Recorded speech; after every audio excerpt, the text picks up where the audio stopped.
friends, you are most welcome in Physics in Easy Way। मित्रों, physics in easy way में आपका बहुत बहुत स्वागत है। यदि आप हमारे वीडियो क्लिप को नियमित रूप से देख रहे होंगे तो आप अवगत होंगे कि हम इस समय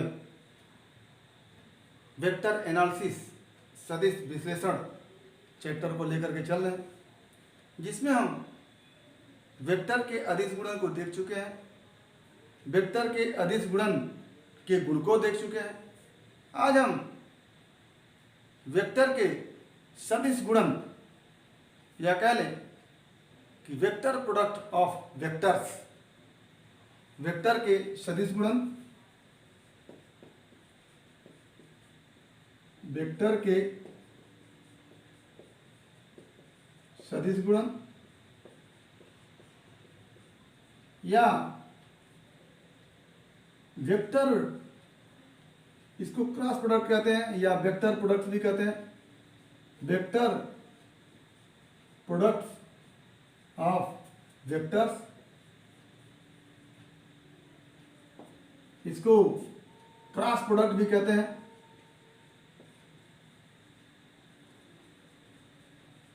ऑफ वेक्टर्स, ये आज का हमारा टॉपिक होगा। इसमें जैसे हम वेक्टरों के अदिश गुणन में पढ़े थे कि यदि दो वेक्टर हों, उनका परस्पर गुणा करने पर यदि कोई स्केलर आ जाए तो इस प्रकार का प्रोडक्ट, इस प्रकार का गुणन अदिश गुणन होता है। इसके विपरीत यदि दो वेक्टर हों, उनके बीच परस्पर गुणन से एक वेक्टर ही प्राप्त हो जाए तो इस प्रकार का गुणन क्या कहलाता है? सदिश गुणन, वेक्टर प्रोडक्ट, क्रॉस प्रोडक्ट। क्या लिखेंगे? If the product of two vectors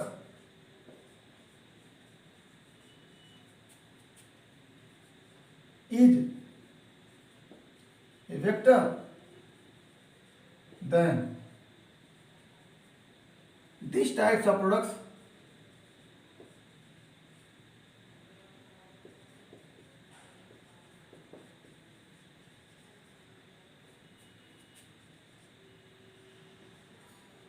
is called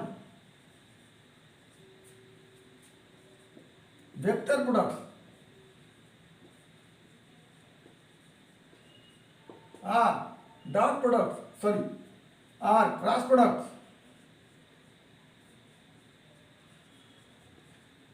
यानी if the products of two vectors is a vector, then this types of products is called vector products। यानी यदि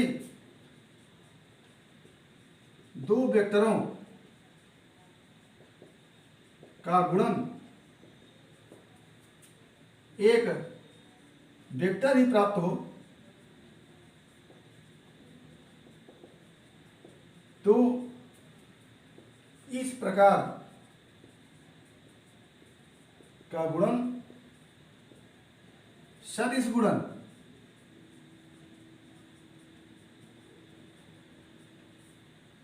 vector products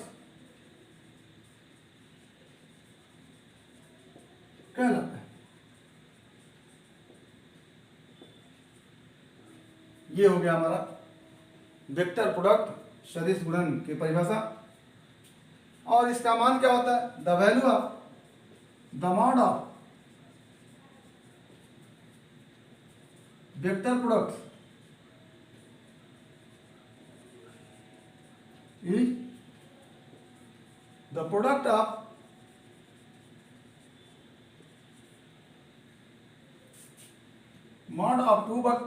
mod of both vectors and also the sine of angle between them, angle between them। यानी यदि दो वेक्टरों का गुणन vector ही प्राप्त होता है, सदिश ही प्राप्त होता है, तो ऐसा गुणन सदिश गुणन कहलाता है। और सदिश गुणन का जो मॉड होता है, का जो वैल्यू होता है, वो होता है उन दोनों के मॉड के गुणनफल एवं उन दोनों के बीच के कोण के साइन के गुणनफल के बराबर। तो क्या लिखेंगे कि if the two vector A and B such that the angle between them is theta,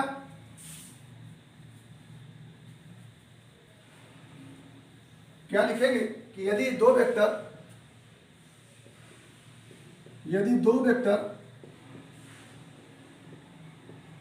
ए एवं बी इस प्रकार हों कि उनके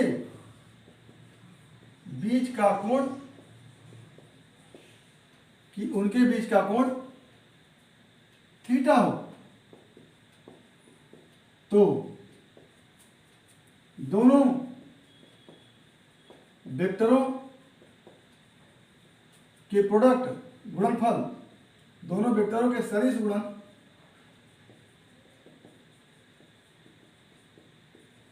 का परिमाण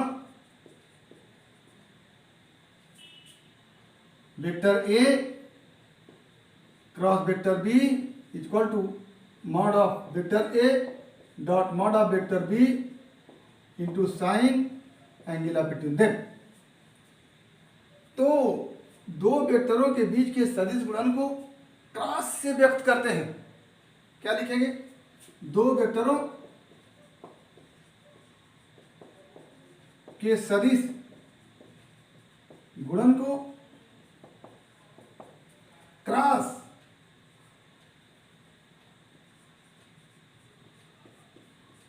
से व्यक्त करते हैं।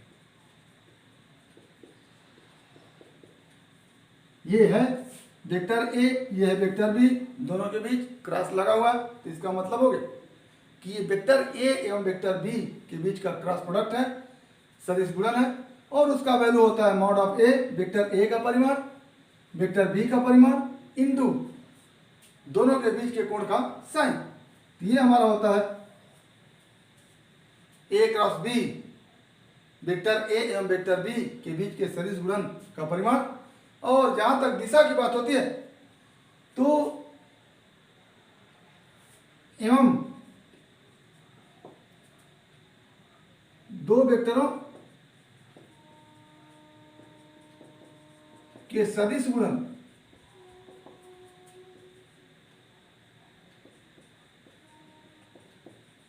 से प्राप्त वेक्टर की दिशा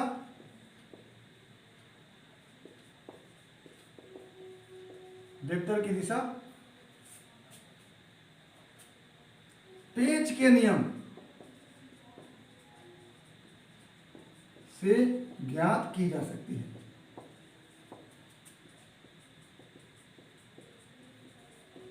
जैसे यदि vector A cross vector B है तो हम ये वेक्टर ए हो और ये वेक्टर बी हो, इन दोनों के बीच का कोण थीटा है। Vector A vector be in दोनों के बीच का कोण थीटा। तो अगर हम ए क्रॉस बी से प्राप्त वेक्टर की दिशा को ज्ञात करना चाहें तो हम पेज को ए से बी की तरफ घुमाएंगे, पेज को ए से बी की तरफ घुमाएंगे और पेज का नोक जिस दिशा में गति करेगा वही दिशा जो होगी वेक्टर ए क्रॉस बी की दिशा होगी। यदि vector A cross vector B की दिशा को ज्ञात करना हो तो पेज को ए से बी की ओर घुमाने पर जिस दिशा में पेज का नोक गति करता है वही दिशा vector A cross vector B की दिशा होती है। जैसे अगर हम vector A cross vector B की दिशा को देखना चाहें तो ये हमारा पेज हो जाए इस तरह से, और इस पेज को हम ऐसे घुमाएंगे ए से बी की ओर, ये ए है ये बी है, तो ए से बी की ओर इस तरह से होगा, तो इस तरह से घुमाएंगे और स्वाभाविक सी बात है कि इस तरह से घुमाने पर पेज का नोक बाहर की तरफ आएगा, तो इसका मतलब कि ए क्रॉस बी की दिशा क्या होगी, बाहर की तरफ होगी। और यदि बी क्रॉस ए निकालना है, यदि बी क्रॉस ए निकालना है तो पेज को बी से ए की ओर घुमाएंगे, बी से ए की ओर घुमाएंगे इस तरह से, और पेज स्वाभाविक अंदर की ओर जाएगा, तो बी क्रॉस ए से प्राप्त जो वेक्टर होगा उसकी दिशा अंदर की ओर होगी। तो इस तरह से हम दो वेक्टरों के सदिश गुणन से प्राप्त वेक्टर का परिमाण और वेक्टर की दिशा पेज के नियम से ज्ञात कर सकते हैं। अगर एग्जाम्पल को हम देखें तो वेक्टर प्रोडक्ट क्रॉस प्रोडक्ट के एग्जाम्पल जो होते हैं वो है, पहला टार्क, जो एक वेक्टर बल और दूसरे वेक्टर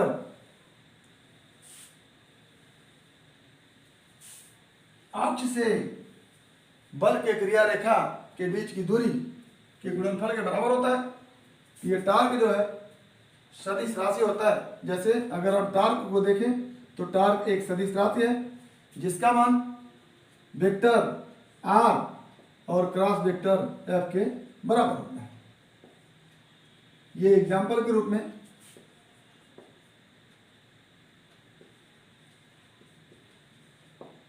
ये टॉर्क जो है बल आघूर्ण है